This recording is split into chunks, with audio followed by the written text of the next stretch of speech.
let's talk to social commentator and Brexit MEP Belinda DeLucy. Hello, Belinda.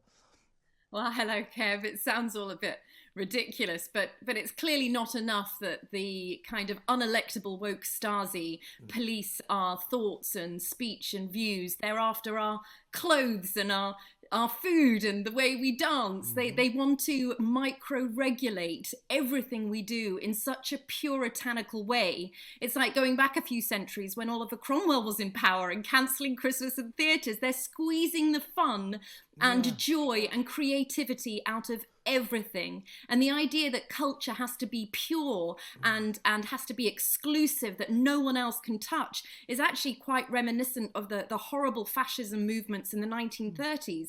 You know, there is no such thing as something being so pure. If we were pure Brits, we'd be all wearing blue paint like the Wodes did and talking like Boadicea, and yet we've got Roman straight roads and our language is a mishmash of all these beautiful French and Germanic sounds, and we were colonized again and again, and we are a mishmash of culture. So are most cultures. They're all fluid. No culture is fixed. It's just the permanently offended having currency through victimhood. It's very boring, predictable, and I feel sorry. I mean, Native Indians, I get really terrified. Native Americans from America, they're not complaining that an Exeter rugby fan group are wearing a headdress, are they? It's people being offended. Completely harmless, it seems to me. And Jesy Nelson, for the record, she denies that she's been blackfishing, that she's trying to look black.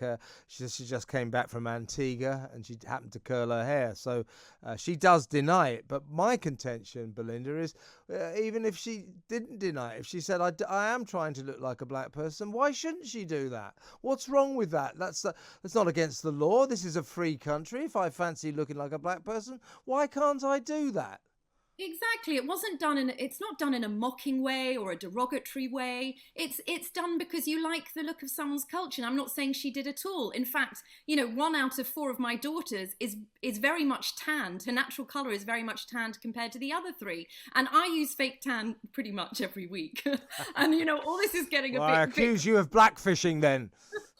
But poor Jesy, the poor thing, I think it's so unfair how one call of racism or cultural appropriation can hurt someone's career. This is the way a lot of people feed their families, and it's a very horrible and nasty power trip that people are having. What's wrong with dressing up in other cultures? I mean, goodness me, it's Halloween soon. People are going to be terrified of dressing up as pumpkins in case it offends vegetables, or dressing up as witches. Demi Lovato, the American singer, came out yesterday saying we shouldn't use the term aliens anymore because it's going to be offensive to extraterrestrials when we meet them.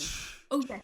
He actually said that. So this is where this is all leading. It's a load of nonsense, and people should embrace how flattering it is to have parts of your culture be copied. I think poor Demi doesn't quite understand what the word alien actually means, so we'll forgive her for her ignorance. But as I say, what in a free country, you surely have the right to dress and style yourself in whatever way you want to. And cultural appropriation should be extracted from the discourse, from every narrative, because it doesn't make sense. It is not a crime. There is nothing wrong with trying to look like someone from a different culture. There's nothing wrong with that at all.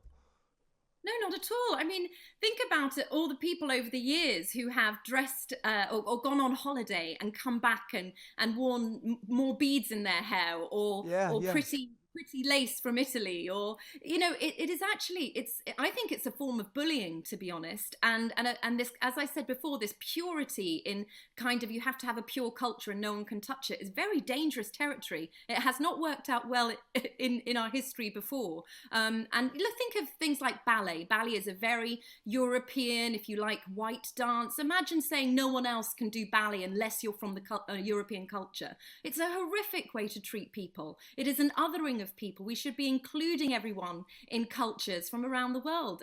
I mean, British curry came from a mishmash of cultures. Are we going to start worrying about what we eat now? Who's being offended anyway? They sound like people that shouldn't be anywhere near power. It's all about the assumption of moral superiority, isn't it? The Exeter Chiefs Rugby Club, but these are professional teams, by the way, The Exeter Chiefs, they don't have any problem with their fans wearing Native American headdresses. But Wasps, the Coventry-based club, at the grim prospect of these headdress-wearing fans arriving in their ground, have requested from the ruling body, the Rugby Football Union, to ban them from wearing these. And this is quite clearly Wasps saying, we understand the awful nature of this cultural appropriation, and we would like you not to visit your awful racism on our wonderful club. It is always about someone trying to prove their moral superiority over someone else, isn't it? And did you read, Kev, that it wasn't that the headdress was offensive, it was that it had the potential to be offensive. Now, listen, my face has the potential to be offensive. Everything I do has. My shoes, if they're made of leather, I'm sure will offend vegans. But it's that word that is getting a little bit more worrying, the potential to offend. And it would be like saying that people who aren't from a cowboy culture can't dress as cowboys. People who aren't Native Indians can't dress as Native Indians. It's ridiculous.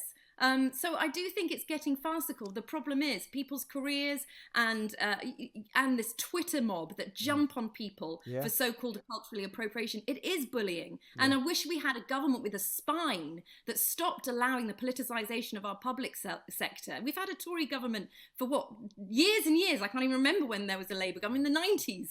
And so they have overseen this horrific politicization of everything. The woke Stasi have really got to our children in schools now, where they're taught the more oppressed you are, the more powerful you are, the more righteous you are. Yeah, and be a victim. It's really good to be a victim. Ridiculous. I'll tell you. Belinda, great to talk to you. Sorry we had a bit of a delay getting to you, but it's always a pleasure to talk to Belinda Lucy, social commentator, former Brexit Party MEP.